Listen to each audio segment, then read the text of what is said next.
just me. What up? Welcome. As always, I'm your host. I'm Will Bryant. What's going on, guys? How we doing? Glad to have you. Glad you could be here. Appreciate you. Took a week off, but I'm back at it this week. Appreciate you guys for tuning in, for, supporting, even if I had to miss a week. This thing is tough. Nothing major. I had just had a real busy week at work 2 weeks ago. And even though I haven't really technically had work at the cellar, doing my normal bartending gig, I have been busy at work lately, and that's basically what this entire episode is going to be about. All right, I had a good month there where I had guests joining me, and it was fun. But a combination of how busy I've been, and really what I want to talk about today is the reason why I'm coming at you solo dolo for this one. So if you don't mind, it's just going to be me, myself, and I. And you know who I am. I'm Will Bryant, Bryant. You can find me on all social medias with those three words. Already screwed up. Oh well. No turning back now. It's the beginning of March right now, and a couple of weeks back, Saturday Night Live had their 50th anniversary. It was kind of like a whole weekend long thing. Friday night, they had a celebration of music throughout the history of SNL, essentially. And that meant, a lot of famous artists coming back to not just do their own songs or renditions of their own songs, like Post Malone doing fronting Nirvana to do Smells Like Teen Spirit, but also you had I think Lady Gaga and Andy Samberg did a version of one of the SNL songs from the many sketches from over the years. So there was a lot of fun going on Friday. Saturday was not actually Saturday Night Live. Saturday was their rehearsals because it was such a big extravaganza that they decided to have it on Sunday night, which is more primetime viewership and whatnot. And I think it was like the first Sunday after football ended too, so there was a nice gap there for people that were fiending for some entertainment on a Sunday night. Now, why am I bringing up SNL 50 at all? Working at the cellar, I'm lucky enough to be able to see a lot of the comedians that are hosting or about to host Saturday Night Live. So whenever there's a comedian that is, bestowed with the honor of hosting SNL, more often than not, they're dropping by the cellar at least a couple of times to run over their monologue. Because a lot of times a monologue for a comedian at SNL is essentially just a 10 to 12-minute set that they come up with maybe some of their writers, maybe just on their own, depending on who it is. Since I've been at the cellar for almost 2 years now, June will be my 2-year anniversary at the cellar. But since I've been at the cellar, comedians that have hosted SNL and dropped by to work on their monologue include people like Nate Bargatze, Dave Chappelle, Chris Rock, John Mulaney, Shane Gillis. So it's really one of those awesome perks, and I consider it a pretty cool privilege to be able to get a little inside look on these comedians as they work and hone their craft, to be able to come off not just funny but somewhat effortless in doing so live on Saturday night when they are kicking things off with the monologue. With that being said, SNL 50, the 50th anniversary of Saturday Night Live, they literally rolled out the red carpet and invited back pretty much anybody that's ever been anybody that has contributed in some way or another to Saturday Night Live. And that meant that a lot of famous people and a lot of funny people were going to be in town at the same time. And the Cellar was kind of front and center for a lot of that, at least for the week leading up to that weekend. Now I've only been at the Cellar for 2 years. It's easily the craziest week that I've experienced at work since I've been there. But it might not be hyperbole. It would be arguable to say that the week leading to SNL 50 might have been the craziest week in the history of the Comedy Cellar, period. I mean, there have been some legendary shows in the past. I mean, I believe it was a New York Times article that once came out, but definitely the news caught onto one single show that involved people like, I think it was like Chris Rock and Louis C.K. and, it was like maybe, I don't remember if Jimmy Fallon was a part of that. Maybe Chris Rock, if I didn't say that already. But it was like a murderer's row of comedians that were on one show that were doing like drop-ins, and it was such a big deal that it made like some certain news outlets. And sometimes I still hear people talk about that day. Oh yeah, remember that? I remember that day. I worked that day. Blah blah blah, stuff like that.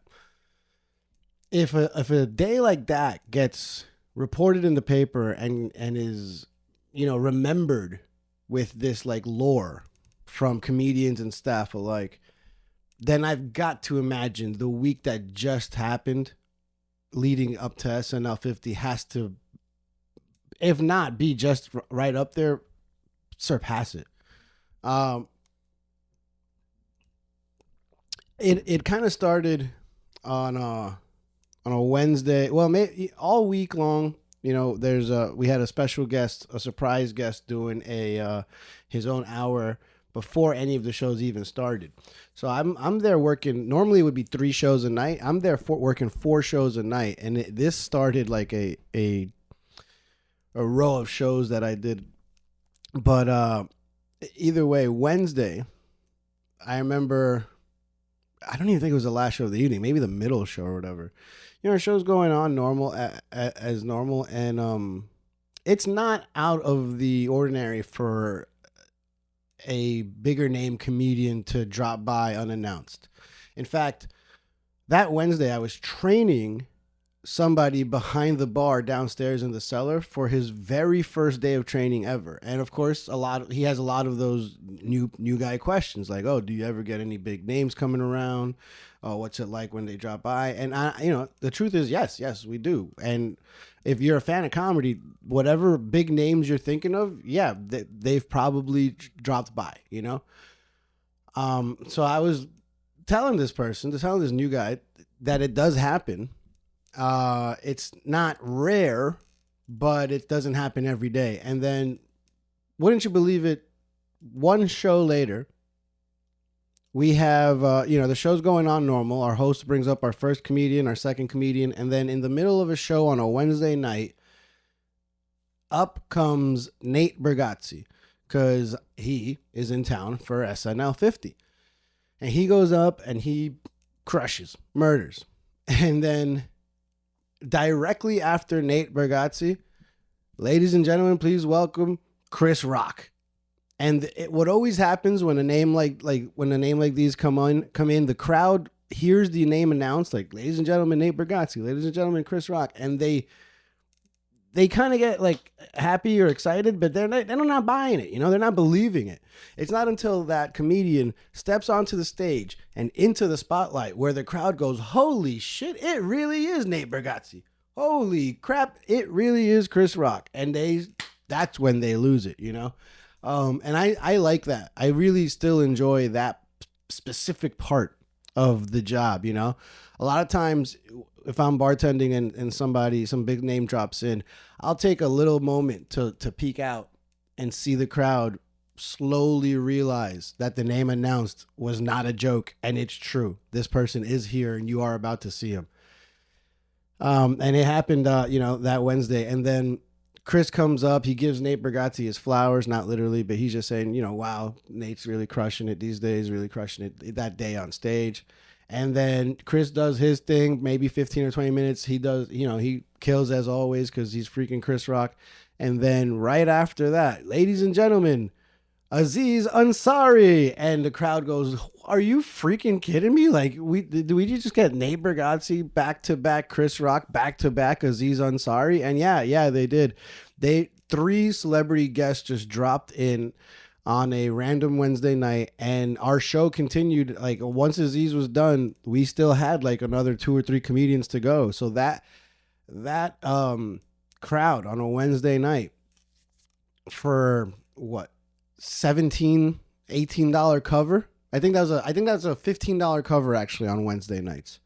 For $15 and a 2-item minimum. Doesn't even have to be alcohol. It could be a bottle of water and an order of mozzarella sticks. For that, they got to see Nate Bargatze, followed by Chris Rock, followed by Aziz Ansari. And I would say that's a pretty crazy day. But then Thursday came along and said, move out the way, Wednesday. Let me show you what I can do.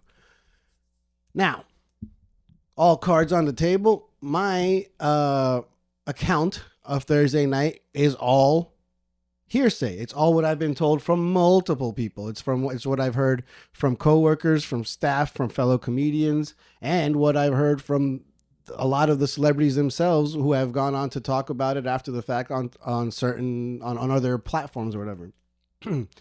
It's funny. My coworker asked me if I felt like working that day and working for him, and working that day would have meant I would have been like in there 7 days in a row. It would have meant canceling actually a night out with my wife. We were supposed to hang out that night, and we did. So I turned it down, and I was like, nah, I'm just gonna take my day off or whatever. And I kind of regret it because the stories of Thursday night were even crazier than Wednesday night. So Thursday night. Once again, Nate Bargatze still in town because he's there till at least Sunday for SNL 50, right? He doesn't come alone, or he's not, he was able to bring an SNL alumni and SNL, in terms of Saturday Night Live, SNL royalty, really. So Nate Bargatze went on stage, and he was able to actually get the great David Spade to come on stage. I don't know if it was at the same time as him. Maybe they shared the stage for a little while, and then Dave did his set afterwards. But I do know David Spade did a set, and that's cool because David Spade is more of a. I'm pretty sure he's more of a West Coast comedian nowadays. If he does anything, more often than not, it's going to be at a place like the Comedy Store out in LA. So. Definitely not the Cellar. Definitely, I haven't really seen him around New York since I've been in the quote unquote comedy scene in the past 2 years. So it was a cool, especially with SNL 50 being the entire, linchpin that's bringing everybody together for this week. David Spade, dropping by in the Cellar and doing a set after Nate Bargatze. Yeah, that was pretty awesome. And then I heard that John Mulaney was able to convince 2 absolute legends to come to the Cellar with him. And those 2 legends being Steve Martin and Martin Short. And when I heard that they were just in the Olive Street Cafe or the Cellar, I was already jealous that I, didn't take that shift and wasn't around for that. But what ended up happening was, for that Sunday, for the SNL 50 monologue, Saturday Night Live and Lorne Michaels, they chose none other than Steve Martin to deliver the monologue for the 50th anniversary show. And honestly, I think that that's a perfect choice. What Steve Martin means not only to comedy, but specifically to Saturday Night Live, is almost indescribable, so it makes sense that he's the guy to do the SNL 50 monologue. And he went up on the Comedy Cellar stage as a surprise on Thursday night. Could you imagine sitting in the crowd and just hearing, ladies and gentlemen, we have a special guest coming up. Please give it up for Please give it up for Steve Martin. And then Steve Martin walks up there with his silver fox hair, and it's freaking Steve Martin. It's one of the most recognizable comedians in the entire world. And the Comedy Cellar, where it's just so ripe with history, it's the perfect place for a man like Steve Martin to, grace the people with his presence. It's not, he does not do, he doesn't get up on stage to do quote unquote comedy a lot, if ever, anymore. He famously retired from comedy decades ago, and he just does like comedic film and TV, like Only Murders in the Building, which is what he's had a little bit of a renaissance as of late for. So he's on stage and he's essentially going over his monologue for SNL, tightening it up, just like I said all the other comedians would do. And Steve Martin brings up his co-star and good friend, Martin Short. So now you have Steve Martin and Martin Short, one of the most iconic duos in all of comedy of all time, standing right there on a Comedy Cellar stage. And right after, or while they're still up, they decide to bring up their friend, the person that brought him there in the first place. They bring up John Mulaney. So moments after Nate Bargatze brought up David Spade, you now have Steve Martin and Martin Short bringing up John Mulaney. And this all happened in one show at the Comedy Cellar on a Thursday night for $18 and 2 items. Could be 2 Coca-Colas for all it matters. Where else does shit like that happen? Only the Comedy Store has had, nights like that where, once in a blue moon, if ever. Oh, that's it. And this happened that Thursday, the Thursday before SNL. Not to mention like the celebrities that are just around to watch, like I did hear some names get thrown around. I wasn't there, so I'm not sure, but I do know Sacha Baron Cohen was there in the crowd watching. I know Miles Teller was around somewhere. I don't know if it was that day or later on, but at some point that week, and it was just those people. Just, can you imagine just going to a Comedy Cellar show on a Thursday and thinking, this will probably be fun. Maybe hoping that one person drops by, and then you get one of the most iconic comedy shows of all time. I do believe Chris Rock went on stage too. I don't remember if it was for that show as well, or if it was for another show throughout the night. But you had a drop in from Chris Rock. You had a drop in from Aziz Ansari once again on Thursday at some point. Like, this is all going on at the Cellar on a Thursday. Nate Bargatze, David Spade, John Mulaney, Steve Martin, Martin Short, Chris Rock, Aziz Ansari, and it's supposed to just be another day at work. This is nuts. I was there pretty much the whole weekend, and it calmed down around Friday, Saturday. I remember someone telling me that they heard Marcelo Hernandez on Thursday say that was like their last day of freedom for the weekend, because basically Friday, Saturday, Sunday was just all full speed ahead for SNL 50. So Friday was that musical show I told you about. Saturday was their dress rehearsals essentially, and then Sunday was the big day. Sunday was SNL 50. Now, Saturday night, I was working the Cellar Saturday night, and I didn't really expect anybody to drop by because, dress rehearsals and whatnot. However, I was wrong. 4 shows Saturday night. Pretty much all 4 shows go off without a hitch. And then as the last comedian is done on the last show, the host says, guys, if you would do me a favor and stick around, we have one final guest. And I swear, an entourage of about, 20 to 30 people start filing into the Comedy Cellar. It was, you got to remember, it's like a cold Saturday night, so there was still a little space. Like, they found any space that they could to pack into the Cellar. And I remember at one point I was like, is that John Hamm? And it was. Well, John Hamm was one of the people that walked in. And then I see this other tall dude with like real old school looking style with a dope like fedora. And I'm like, that's JB Smoove. I love JB Smoove. That's awesome. And you just hear the host goes, ladies and gentlemen, give it up for the one and only Dave Chappelle. And the crowd, of course, takes that like 5 seconds of hesitation, and then he steps into the spotlight, and then they erupt, and they're like, holy crap, it's Dave Chappelle here. And he proceeded to do one of those, like, it was one of those Dave Chappelle nights that you hear stories about. You know, you hear the mythos, the myths, the legends, the urban legends, the stories of, oh man, he just came in at the end of the night and he did about an hour. You know, like he did. I was there for this night, and Dave Chappelle on the eve of SNL 50, just because he could, he did about an hour and a half, if I remember correctly, about 90 minutes at the end of the night. So like it was probably last show of the evening on a Saturday night. Let's see. I believe that last show it's supposed to start at like 12:30, or you know, I think it's supposed to start at 12:30. A lot of times we start closer to like 1 or something like that.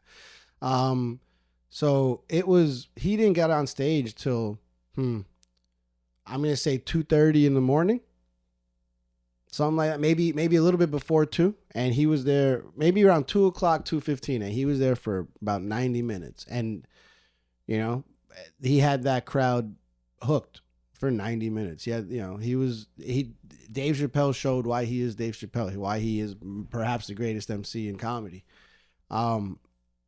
Effortless, really. My favorite part of the 90 minutes that Dave Chappelle did was, now I'm bartending, I'm in the back, and all I hear is Dave Chappelle yell into his mic, what was it? Bar wench, fix me a drink. And I know that means I'm up, and I poured what he normally drinks, and I just had this moment where I was like, a room of about 170 people just heard Dave Chappelle yell out to me as a bar wench. That's why I do it, folks. And that was like the cherry on top of what might have been the most insane weekend in the history of the Comedy Cellar. And I was lucky enough, privileged enough to be around for it. You know, I'm not jaded by this job at all. I still consider myself pretty lucky to work there. I like my job. I love my job. In fact, I like being a part of this in the most minuscule way possible. I get it. It's not, you know, it would go on without me without a hitch, but I just like kind of being that fly on the wall, man. So it's really cool. It's really fun, and it's moments like those, weeks like those, that remind me that I'm lucky to be where I am. I don't take it for granted. I really don't. So that's just all 1 week, but I wanted to do this episode to describe what might be like the craziest 2 weeks that have happened in the cellar. And, you know, in some ways, I don't know if it's the craziest 2 weeks of my life, but it's two pretty awesome weeks that I've had. Pretty cool, pretty fun weeks that I've had. That first week was more, as I described it, fly on the wall kind of thing, where I'm just lucky to be a part of it in any way. And similarly, this week was too, but for different reasons, very different reasons that I didn't really ever foresee happening. This thing of celebrities dropping by, it happens a good amount at the cellar. So I'm never like shocked when someone comes around, but there was one time that I was really like starstruck, and that's when Rihanna came in with A$AP Rocky. And much love to A$AP Rocky, he wasn't the one that had me starstruck, and I think even he would be okay with hearing that. Yeah, pretty much the entire staff was starstruck when Rihanna walked in.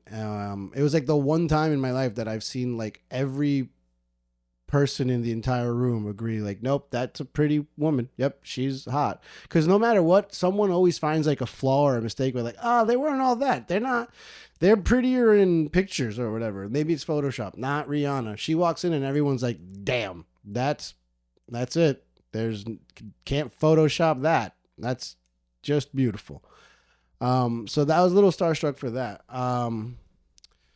But all that to say that lately, the past month, we've been I guess scouted in a way. But Bradley Cooper's been around town. He did, yeah, excuse me, he did recently open up his own Philly cheesesteak spot called Danny and Coops, I believe.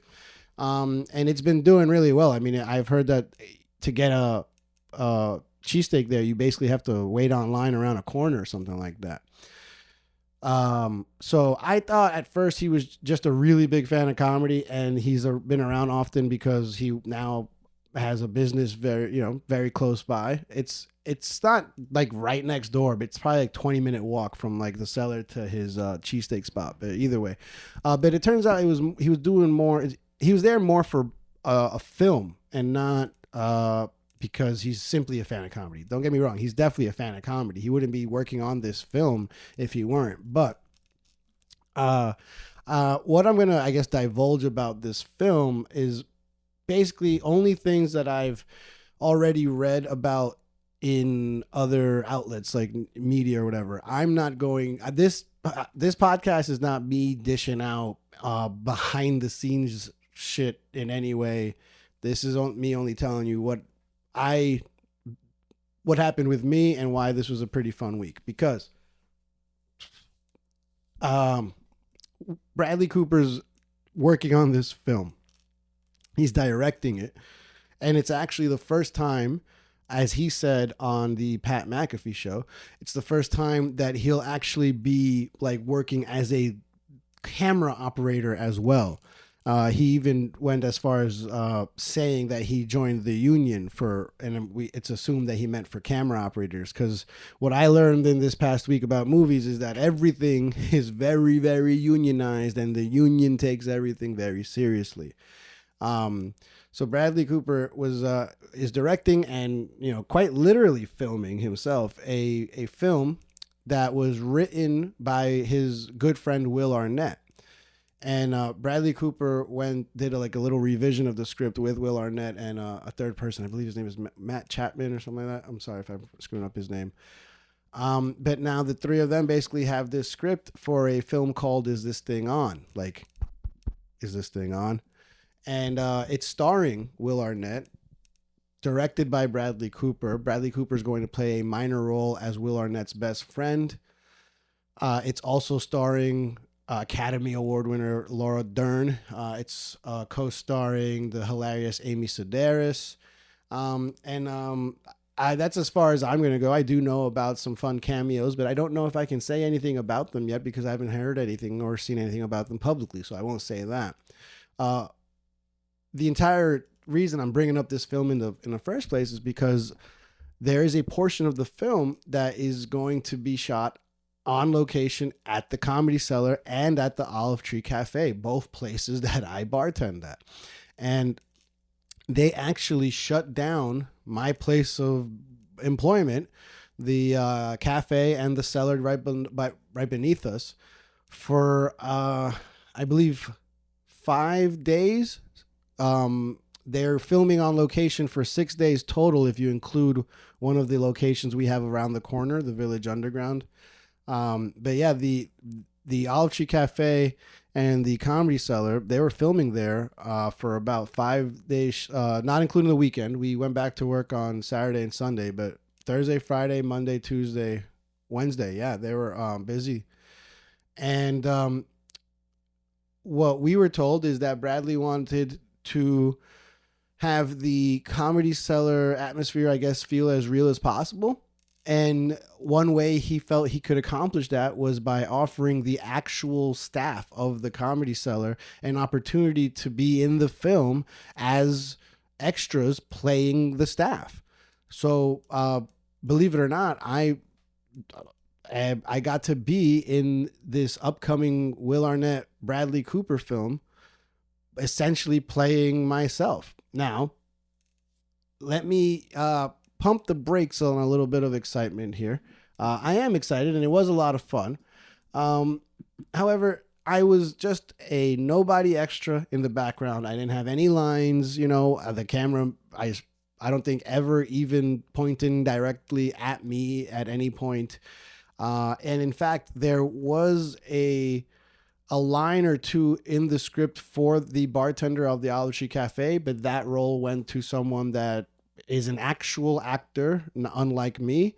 However, that is not a part of the actual staff. So, a lot of people were thinking, I had some coworkers thinking that I might get the line because I was cast as bartender. It was right there in the call sheet. But I never really tried to get my hopes too high about that. And good for me, and rightfully so, because they got an actual actor to play that bartender for those lines. And, you know, it, I didn't really feel too bummed out about that because I was on set of a Hollywood film. Well, maybe not Hollywood, I guess, technically, but you know what I mean. I'm on set for a movie and I'm getting paid for it. Like, that's pretty cool. Something else that's pretty cool. One of my coworkers did actually end up having a line. It's that freaking the bully that I've talked about on this show before. The 19-year-old that is the meanest child that I've ever met. She's the one that laughed when she found out my phone was broken. I joke and tease with her all the time about her being a bully. She's don't tell her this. She's actually pretty cool, but like I never would say that in front of her face. Especially now, because she's all big and mighty because she got this line in the movie. It's cool though, because she's actually like, I tripped and fell into this role as an extra in the film. She actually like moved to New York to be in movies, you know? So if there's anyone that was going to get a line in the film, and if I could separate my selfish ego from wanting to be that person, it should have been her. It should have been the girl that actually, got up and moved from Florida to New York to be in movies and got by chance was the one that was given the line here. What's fucking cool about that though is that and I'm going to talk a little bit more about being a SAG actor. Screen Actors Guild, for those that don't know, but SAG actors are guaranteed a certain amount of money per hour, and essentially that full day is about $200 or a little bit over $200. I think it's like $216 to be exact, but then you get overtime and hazard pay and all that stuff or whatever. But if you just get one line, dude, it could be one word. That 200, that minimum $200, $216 turns into a minimum of $1,200. So my coworker who had like two lines, and it was something like, "Can I, do you need anything else, or can I get you anything?" Her pay went from 200 to 1,200 like that. And I was like, whoa, I think I like this acting shit. What? That's kind of incredible. I was talking about SAG. This is a union film. It's a SAG film. It's a Screen Actors Guild film. So all the actors are SAG actors, and the way that they were able to get us, we were all non-SAG, and by us I mean me and the staff, my coworkers, my fellow bartenders and servers. We're not SAG, so there's something called a Taft-Hartley. I don't know what essentially it is, like whether it's a Taft-Hartley exemption or loophole or whatever. It's essentially a temporary SAG exemption for someone that is not in the union. And if you get three acting credits under your belt using the Taft-Hartley exemption, that then makes you eligible to join the Screen Actors Guild Union. And I learned on set from not just fellow extras that do this day in and day out as a job, but from the actual SAG rep, who I guess is supposed to be at every film shoot every now and then. But I learned that a lot of people, it's very common for people to take years to get those three SAG credits. I was speaking to somebody while I was, literally pretending to be a bartender. I was acting as myself, talking to someone at my bar, and we're not mic'd up, so if we speak lowly, it doesn't really matter what we say, and we're literally talking about like that I bartend here and that he does extra work as a living or whatever. And he told me that it took him, I believe, 4 years to get the SAG to be SAG eligible, and the other person told me 10 years. And me, because every day on set counts as its own credit, I got my 3 credits in 5 days. 5 days. I got it Thursday. I got it Friday. I had off Saturday and Sunday. I wasn't needed on set Monday. And then I was back on set Tuesday. Bang. 3 credits, 5 days. It wasn't really something that I was actively trying to get. But when I realized how difficult it could be to get, that's when I realized, I should probably not waste this away. Because there was a part of me that wasn't going to come back for that 3rd day. But I was like, nah. I'm in everything that I do, whether it be as a struggling DJ, a struggling comedian, a struggling podcast host, all 3 of those avenues require you to basically never turn down opportunity. I'm trying to find success in these weird places in life, and I feel there's a part of me inside that to do that, it means that you have to put yourself out there for almost anything. And that I was this close to not showing up to set that 3rd day, but I just wouldn't be okay with myself really not taking an opportunity like that. And so I showed up on the 3rd day too. The reason I wasn't going to show up is because both the first 2 days of the set, even though I was, it said on the call sheet that I was supposed to be the bartender, I didn't play bartender at all. The first day of the set, I wasn't used until probably 9 hours into me being there. Like I was literally just sitting around doing nothing for 9 hours. And then I was finally used at the end for something that ended up being a lot of fun, actually. I was like outside on the sidewalk, and my role was just to walk into the cafe and sit down at a table. But Will Arnett is like rushing right behind me because he's late to his set at the Cellar.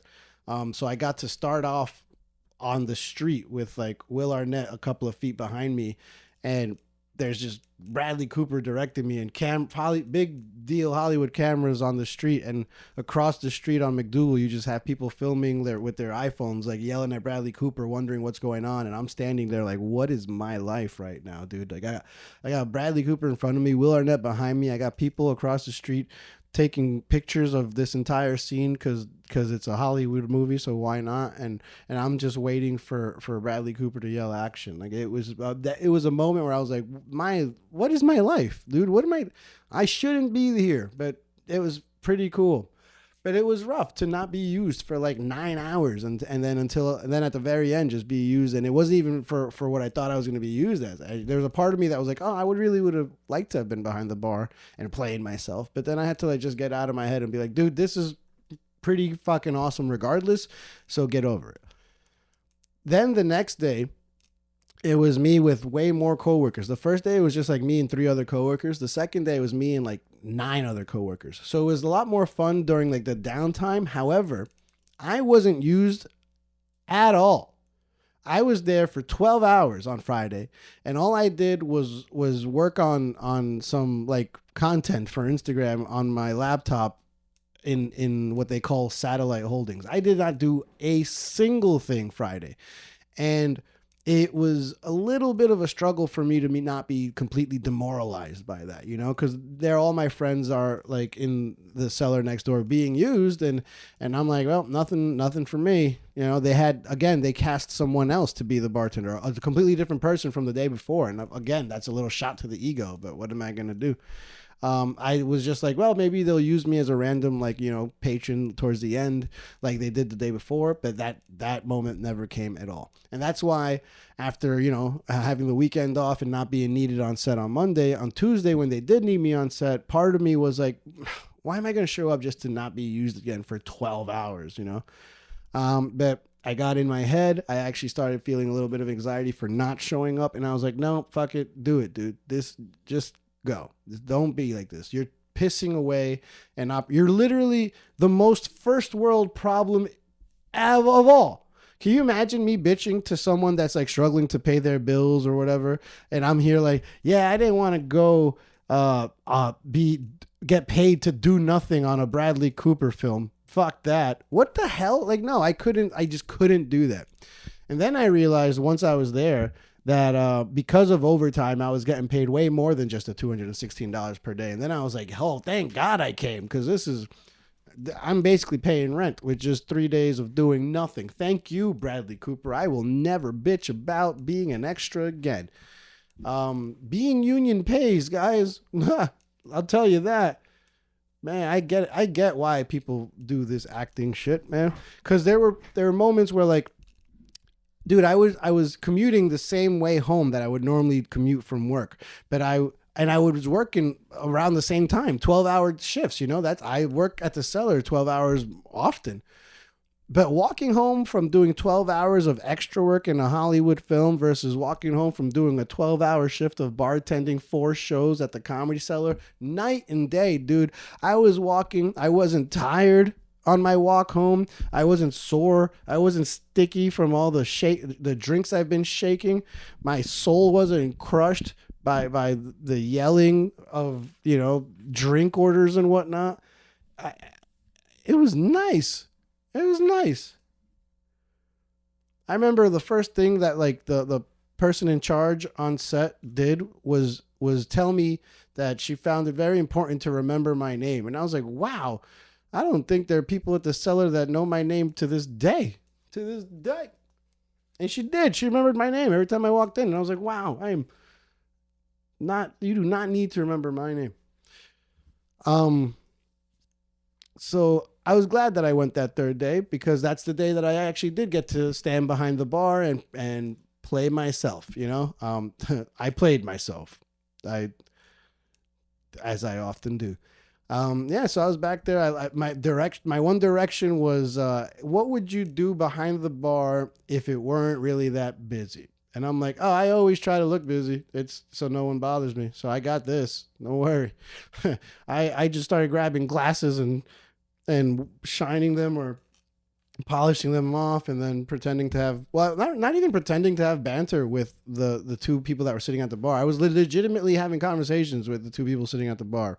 What's up, Todd and Jeremy?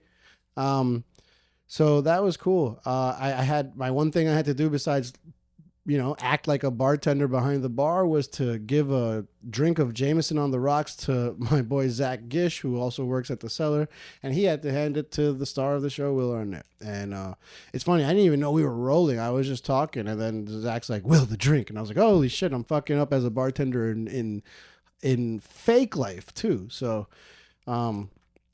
either way, a lot of you know, it was cool. A lot of times it was other extras just kind of telling me what to do, or just not even telling me what to do. Just like, it took me a while to sit down and be like, oh, we're acting now. Whoops. I didn't even realize. So yeah, maybe I need to work on that a little bit, but you know, I can now, I guess, that I'm SAG eligible. It's going to cost a lot to join the union, but I feel like if, you know, I feel like I will be SAG at some point in my future, and at least now I have the 3 Taft-Hartley credits to do so if I want to. So that's fun. Believe it or not, even the extras did get to sit in hair and makeup. So yeah, I had a professional hairstylist give me what was I could only describe as the greatest hair bun that this hair has ever had the privilege of feeling. For those 3 days that I was on set, I never messed with my hair one time. It was like just so perfect. And then I would get home and it would take me like 10 minutes to undo my hair because it was just so in there, so perfect. And for makeup, the only reason I had to do makeup was because they actually had to cover up this little scaredy cat tattoo that I have over here. My other knife duck tattoo I was able to cover with a sleeve. So yeah, that's basically what they did with extras. They don't really care how ugly you look. They just want to cover up tattoos because lawsuits. So that was, even though it felt pretty nice and luxurious to sit in a makeup chair and a hair chair, whatever, a chair to have your hair done and makeup done. It was another moment where I was like, what am I doing, man? I'm supposed to shake cocktails, dude. What am I doing? But it was fun, man. Today's my last day off from the cellar. I haven't bartended in about 7 days, and it's really nice. It's really nice. Because the cellar was closed for Thursday, Friday, and I took off Saturday, Sunday to celebrate my boy Brian's baby shower. It was nice seeing some old people from college that I haven't seen in a while. Sunday and Monday, I just took off, did nothing, refreshed the soul a little bit. Truthfully, probably should have recorded this episode back then, but man, then I wouldn't be able to talk to you guys about what happened on set on Tuesday.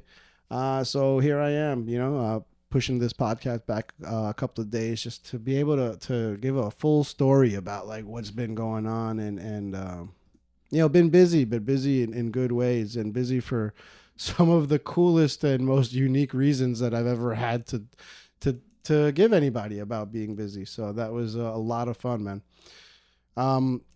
So, I mean, look, that's the story. I don't have this glamorous Hollywood ending where, like, yeah, they gave me a line and now I'm going to, star in the film, blah, blah. No, man. If anything, it was humbling because it just showed how little I was really needed for the film at all. But it was really cool and awesome to be a part of something that big in any way. There were moments where I just, like, was standing around and I was like, I get it. I get this industry. And I don't mean like, oh, I get it, that's enough for me. No, I mean like, oh, I get why people would want to do this a lot, seeing people like Will Arnett in action. I mean, he was just crushing it. I have a newfound, I already loved him as an actor and as a, Job from Arrested Development, and is just, to me, one of the greatest comedic characters in sitcom history. My wife would be like, did you show him any magic tricks on set? Like, the thought of playing like the final countdown at some point just to see him go, like, do some crazy shit was definitely running through my head, but no. If anything, I understood Christian Bale even more. Remember when Christian Bale like went crazy on some like sound guy or whatever, or some DP, and like went on this like 10-minute rant because he was like trying to deliver this monologue, and this guy like got in his like line of sight or made a noise or whatever, and he just ripped into this guy. And I remember thinking, man, like, wow, what an asshole. But then there was like a very intense moment on set, a very intense scene that was being filmed, and I just remember I was lucky enough that my job in that scene was just to sit in the crowd and watch, literally. But my coworkers, I see my coworkers playing servers, and they're walking around with trays full of just fake drinks, but they're still like, they're fake drinks with fake ice cubes, but they're real liquid and they make real noise, if you drop it. And they're trying to walk around these like cameramen or DPs and other extras, and they're working harder than they would probably work on a normal day. Not really, because there's a lot of standing around and waiting. But either way, their arms are getting tired. And I remember at one point, like, just thinking, like, could you imagine if one of these servers just drops their tray and completely derails this intense monologue that's going on right now? Yeah, I would probably get up and yell at that fucking asshole too. Like, what the fuck is your problem? I'm acting my heart out over here, damn it. You're an extra. You just gotta be in the back and be forgettable. All right? I would be mortified if I was any reason that any take would ever go wrong on a set like that.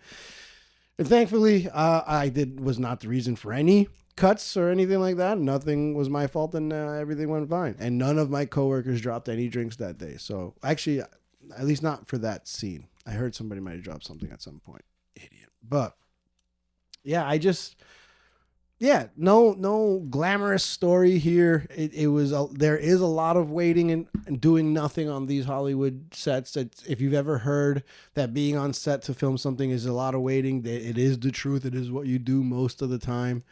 Even if you're like the star of the film, you're waiting for things to be reset, for people to be moved around, for lighting to be changed, yeah, you're definitely busier than the extras, but there's a lot of waiting, man. There's a lot of waiting. And God bless unions, because we will wait as long as we can before we have to work. That's what I learned as my 3 days on the job as a union worker. So shout out to everyone out there in your union doing your hard work. We love you. That's it, dude. Crazy 2 weeks at the Cellar, and really, it's just got me very, what's the word? I don't know. Appreciative. I'm very appreciative of what's going on with me right now. Things are going good, man. Knock on wood. I can find things to bitch and moan about. Sure, like my the health of my parents could always be better, but that's life, man.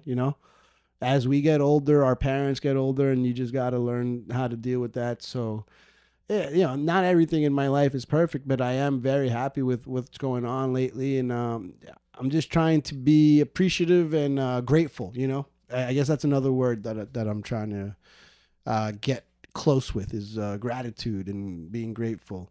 So I am grateful right now. I have a lot of gratitude in my heart for just what I've been able to see, be a part of, even in the most minuscule way for the past 2 weeks, both with SNL 50 and this awesome film that I can't wait to see in theaters, because you better believe I'll be in theaters watching for my one brief cameo blurred out in the corner. But I was there, and who knows, maybe it's the start of some more acting gigs for me. I think it's only kind of natural for me to flirt a little bit with being in front of the camera in some way or form or whatever. I mean, look, there's a lot of comedians that work at the Cellar that were part of this film too, that I got to see them, in a different light, and that was fun, and a little bit of a reminder that, I don't have to just follow one path, all paths that you walk, as long as you're having fun and it leads to some type of success, so be it, So comedy, music, movies, podcasting, whatever, man.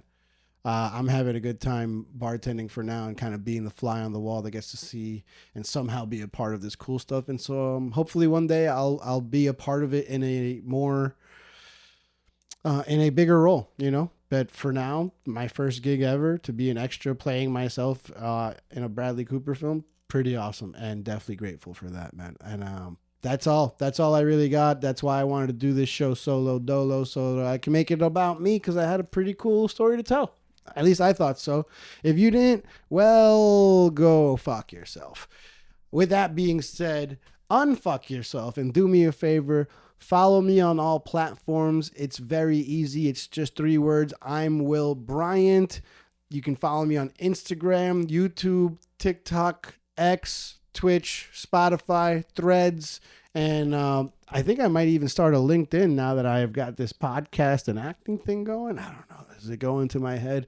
Who knows? Do me a favor, listen to my friend's podcast, the one that I produce, Hill to Die On. You can find that on all platforms as well. But once again, in case you forgot, follow me. I'm Will Bryant, Bryant, like Kobe. Yeah, that's it. That's it for me. Congratulations to all my fellow actors for winning your awards this weekend at the Academy Awards. I'm sorry I couldn't be there, but I was busy, needed on set. You know how it is. You know the life. No, it hasn't gone to my head at all.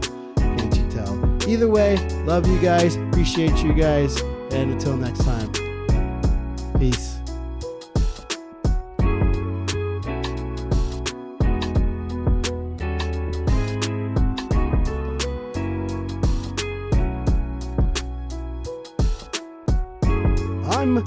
I'm just a regular human bartender.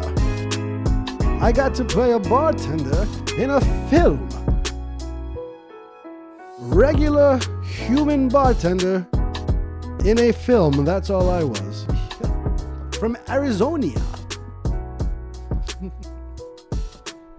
But the film was recorded in New York City.